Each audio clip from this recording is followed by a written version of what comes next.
दुनिया की सबसे बड़ी स्टोरी उसकी जानिब अब हम दोबारा चलते हैं and that is Pakistan mediating. और वो जो तकरीबन महीने को होने को आई थी जंग, बिल आखिर वो जो है उसके लिए 2 हफ्ते की जंगबंदी तो हुई है। अब बहुत से लोग ये कह रहे हैं कि 2 हफ्ते की जंगबंदी इज़ द फर्स्ट स्टेप। बहुत से लोग ये भी कह रहे हैं कि अमेरिका जिस दलदल में फंस गया था, जितनी बुरी तरीके से एनसर्कल हो गया था, वो सेफ एग्जिट उसको एक तरह से मिला है। तो इसी पे हम बात कर लेते हैं। जमील अहमद खान, फॉर्मर एम्बेसडर, हमारे साथ मौजूद हैं। डॉक्टर साहब अस्सलाम वालेकुम। और सबसे पहले तो एज पाकिस्तानी हम एक दूसरे को मुबारकबाद देनी चाहिए कि हमने दुनिया के बदलते मंजरनामे में एक बहुत ही अहम और कलीदी किरदार अदा किया है। जब डॉक्टर साहब, इसमें इसमें कोई दो राय हो ही नहीं सकती कि ये कलीदी किरदार हुआ है, लेकिन इस किरदार के पीछे वो कौन सी काविशें हैं, वो कौन सी मेहनतें हैं, वो कौन से दिमाग हैं जिन्होंने काम किया है, अहले वतन के तमाम अफराद को इसका भी इल्म होना चाहिए। और मैं उसको 2 मिनट में अहाता कर देता हूँ। और यकीनन ये एक पूरे हमारे जितने भी अहले वतन हैं उनके लिए खुशखबरी की बात है, क्योंकि मुझे मालूम है कि अहले वतन मखदूश मईशत से हमेशा परेशान रहे हैं, कोई भी कौम। लेकिन ये मखदूश मईशत इसका एक तसलसल है कई दहाइयों से, जिसकी वजह से ये नहज पे पहुंची है। और अब ये जो आपको कामयाबी मिली है, जो कि तारीख साज कामयाबी है, तारीख में ऐसी कामयाबी कभी सुना है तारीख में, कोई लिखा गया है कभी तारीख में कि दुनिया के मजबूत तरीन मुल्क के मजबूत तरीन कमांडर इन चीफ, जिसका नाम डोनाल्ड ट्रंप है, वो आखिरी धमकी लगा चुका हो कि तहजीब ख़त्म हो जाएगी। उसका मतलब है कौम ख़त्म हो जाएगी, उसका मतलब है कि ईरान को ख़त्म किया जा सकता है। और वो जौहरी ताकत से, उसके अलावा और कोई तरीका तो नहीं है कि आप हथियारों से और जहाज़ों से और बंदूकों से किसी पूरी कौम को 90 मिलियन की कौम को ख़त्म कर दें। ऐसी सूरत में पाकिस्तान का उभरना, क्या वजह है कि पूरे दुनिया में पाकिस्तान हर चैनल और हर अखबार की इस वक्त सर फहरिस्त और उसमें उसकी शायद सुर्खियों में है, हर शख्स की ज़ुबान पर है दुनिया के। उसकी वजह यह है कि पाकिस्तान, जैसा कि मैं बता रहा था कि वो महरक़ात है, वो उसकी उसकी पस मंज़र है जिसमें चंद दिमागों ने, और पाकिस्तान ऑफ कोर्स जिन जिन जिन दिमाग ने काम किया है उसमें सर फहरिस्त जो इस वक्त नज़र आए हमें, वाइट हाउस की दौरे से लेकर, और वाइट हाउस की डिनर से लेकर, और वाइट हाउस में ओवल ऑफिस की जब सैर कराई गई उससे लेकर, और उसके बाद बतदरीज जो अस्करी क़यादत के सरबराह, जिसका के नाम फील्ड मार्शल सैयद आसिफ मुनीर है, उसने मिलिट्री डिप्लोमेसी जो की। और मिलिट्री डिप्लोमेसी में बताता चलूँ, ये किताबों में लिखा हुआ है, ये हमें पढ़ाया जाता है कि जो बाकी तरीक़ाकार है डिप्लोमेसी की, वो तमाम के तमाम ट्रेडिशनल डिप्लोमेसी को तक़वियत पहुँचाने के लिए होता है। आपने कहा कि पाकिस्तान में, बल्कि दुनिया में किताबों में अब पढ़ाया जाएगा कि मिलिट्री डिप्लोमेसी अगर मुतहर्रिक हो जाए और उसके सही समत में उसका इस्तेमाल किया जाए, तो वो दुनिया की तहजीब और जो फना होने वाली थी, या फना होने की जिसको धमकी दे दी गई थी, उसको बचा सकता है। राइट। और और किसी भी फिर मुल्क की फोर्स के यकीनन अंदर जमील साहब बिल्कुल ठीक फरमा रहे हैं आप, और किसी भी मुल्क की फोर्स के अंदर अगर स्ट्रेटेजिक सेंस हो तो इससे बेहतर बात किसी भी मुल्क के लिए हो नहीं सकती, जो कि हमारी इस इस्टेब्लिशमेंट में हमें नज़र भी आती है। जमील साहब, सुबह से हम इस मामले पर बात कर रहे हैं, आपकी एक्सपर्टीज़ हम इस मुहाइदे की जानिब, जो कि मुमकिन तौर पर अब किसी एक स्टेप अहेड जाएगा, उस पर लेना चाह रहे हैं। ये जो ईरान के 10 नकात हैं जिनको डोनाल्ड ट्रंप रिसीव कर चुके हैं, क्या लगता है किस हद तक इस पर बात बन सकती है?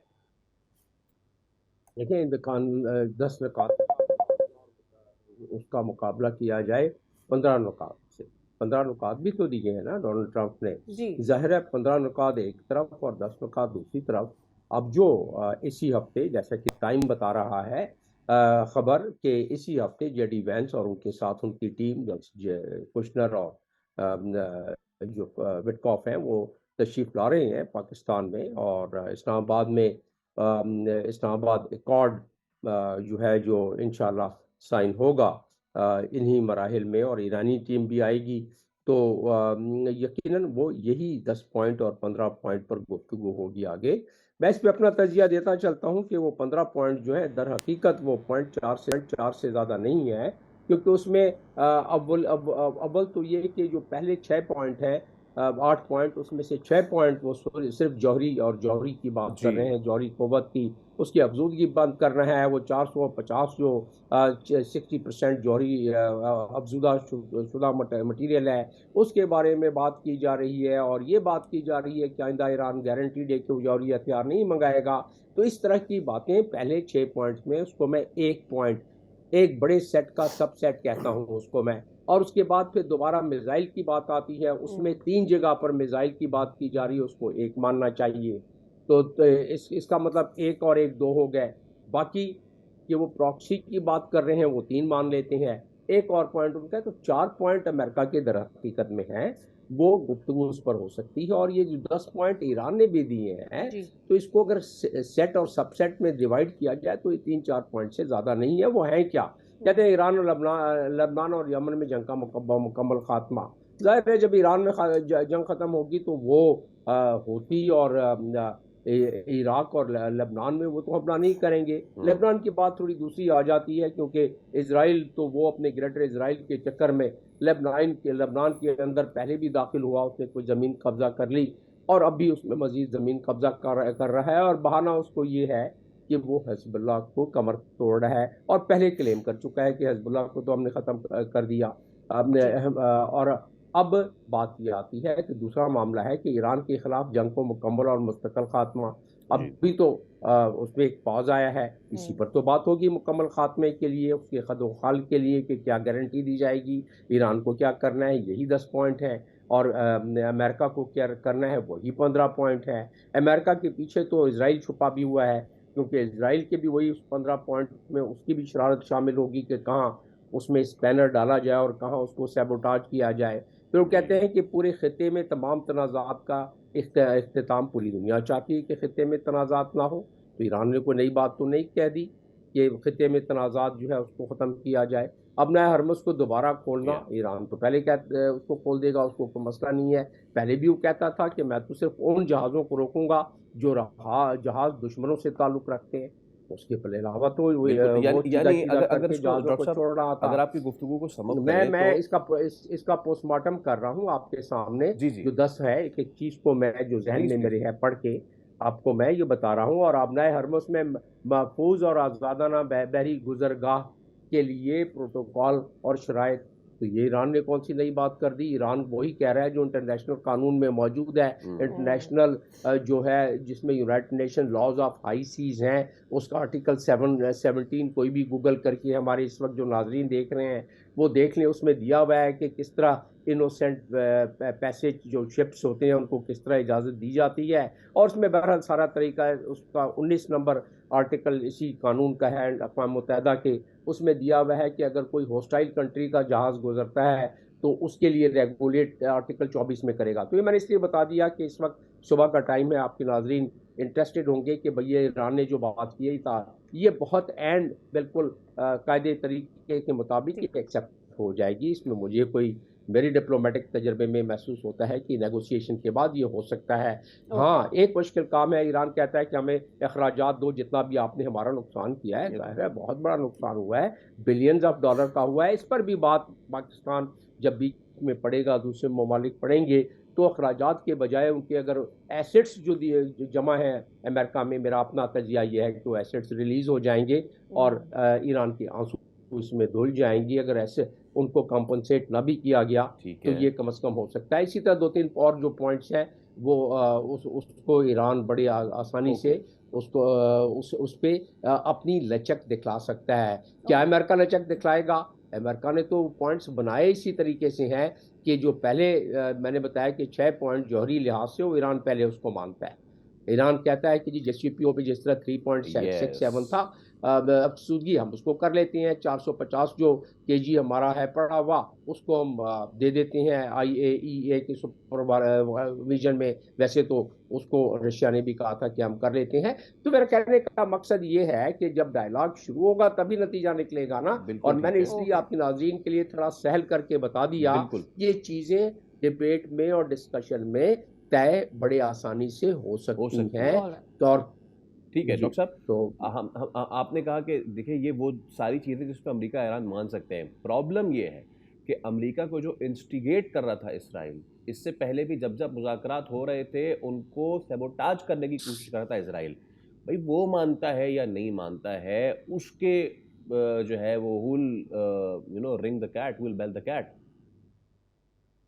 चले मैं थोड़ा उसको आसान ज़ुबान में बोलिए। समझाने की कोशिश करता हूँ। हालांकि नॉन उसको डिप्लोमेटिक तरीके से मैं कोशिश करता हूँ कि ना समझाऊँ, लेकिन आज खुशी का मौका है, इसको ज़रा एक आम ज़ुबान में भी समझा दिया जाता है। इसराइल के हवाले से जब अमेरिका एक चीज़ को फैसला कर ले, ये हकीकत है कि वहाँ अमेरिका में इसराइली लॉबी बड़ी फ़ाल है और फैसलों पर काफ़ी ज़्यादा हद तक असरअंदाज होती है। लेकिन अगर जिस तरह अमेरिका मान गया है इसको पॉज़ देने में और 2 हफ्ते के लिए, तो फिर इज़राइल क्या पिद्दी का शोरबा, इज़राइल की हैसियत क्या है, ये तमाम जितने भी 1.6 बिलियन मुसलमान अगर पानी की एक डेढ़ लीटर की बोतल जाके अगर वहाँ से गोलान हाइट्स से गिरा दें तो उनका तो इज़राइल डूब जाएगा। तो ये इज़राइल सिर्फ़ इसी बलबूते पे, ये मैंने मुहावरतन इसलिए बात की है कि इज़राइल तो किसके बलबूते पर जी रहा है, वो अमेरिका है। और अमेरिका में इज़राइल की लॉबी ये मानना पड़ेगा कि बहुत ही फ़ाल है, जिसकी वजह से उनके ऊपर मुसल्लत रहता है, उनके फैसलों पर मुसल्लत रहता है। और इसीलिए कांग्रेसमैन वहाँ के और उनके वहाँ के दानिश्वर कहते हैं, बड़े-बड़े दानिश्वर, बड़े-बड़े पॉलिटिकल साइंटिस्ट जेफरी सेट जैसे और जॉन मीर शैमर जैसे, वो कहते हैं कि जी अमेरिका की जो फॉरेन पॉलिसी है या अमेरिका की नेशनल सिक्योरिटी जो है, उस पर तो हावी है इज़राइल। तो ये हकीकत है, इसको बिल्कुल जानना चाहिए कि इज़राइल इसमें स्पॉइलर का काम कर सकता है। लेकिन अमेरिका पे इस दफ़ा प्रेशर बहुत पड़ा है। जी अमेरिका पर अवाम का भी प्रेशर पड़ा है, अमेरिका पर अपने रिपब्लिकन का प्रेशर अमेरिका के सदर पे पड़ रहा है। तो इसलिए कभी उम्मीद है कि अवाम और जो कांग्रेस का प्रेशर है, उसकी वजह से ये प्रेशर जो इज़राइली लॉबी का है मद्धम हो जाए। और इसकी मद्धम होने से कुछ इस खित्ते में कुछ अरसे के लिए इज़राइल मानेगा तो नहीं, कुछ हिस्से के लिए सुकून आ जाए उसमें, जी जब तक कि इस खित्ते के बाकी जो ममालिक हैं वो अपने अपने तवज्जो को मरकूज़ करके अपनी अपनी स्ट्रेंथ बढ़ाएं कि इस जो इज़राइल एक यहाँ शैतानी चरखा है, उसको जी किस तरह कन्विंस किया जाए कि बस ज़िंदा रहो और ज़िंदा रहने दो। राइट। जी। 60% यूरेनियम इनरिचमेंट की आपने बात की। ऑफ कोर्स ये सब इससे यूएस का तो जितना बड़ा कंसर्न है उससे ज़्यादा इसराइल का भी ये कंसर्न है। पॉइंट इज़ ईरान के लिए इसराइल का ये कंसर्न उस वक्त से है जब ईरान के पास ये 60% इनरिचमेंट नहीं थी यूरेनियम की, उस वक्त से था। मुझे और मेरे ख्याल में बहुत ज़्यादा एक बड़ी तादाद में आवाम है जिनको ये डर है कि Iran once decides to give up their uranium enrichment, Israel के पास वो पावर आ जाएगी जिसने उसको रोका हुआ है फिल वक्त ईरान को डायरेक्टली अटैक करने पर, और वो हमें लगता है कि ये खतरा बन सकता है ईरान के लिए। सो ईरान, यू थिंक कि वो जो बार बार बात कर रहा है कि हमारे ऊपर दोबारा हमला नहीं होना चाहिए, मेक श्योर करें ऐसा नहीं होगा, दुनिया क्या उसको इंश्योर करवा सकती है? इससे पहले यूएस ने कितने ममालिक को डिच किया है? जी हाँ, काफ़ी ममालिक को लिख किया है, इसीलिए वो जो फुक़दान है इस वक्त, वो ट्रस्ट का फुक़दान है, भरोसे का फुक़दान है कि बार-बार ईरान का ट्रस्ट तोड़ा गया है। लेकिन आप बात कर रही हैं इज़राइल की, ये 60% यूरेनियम की।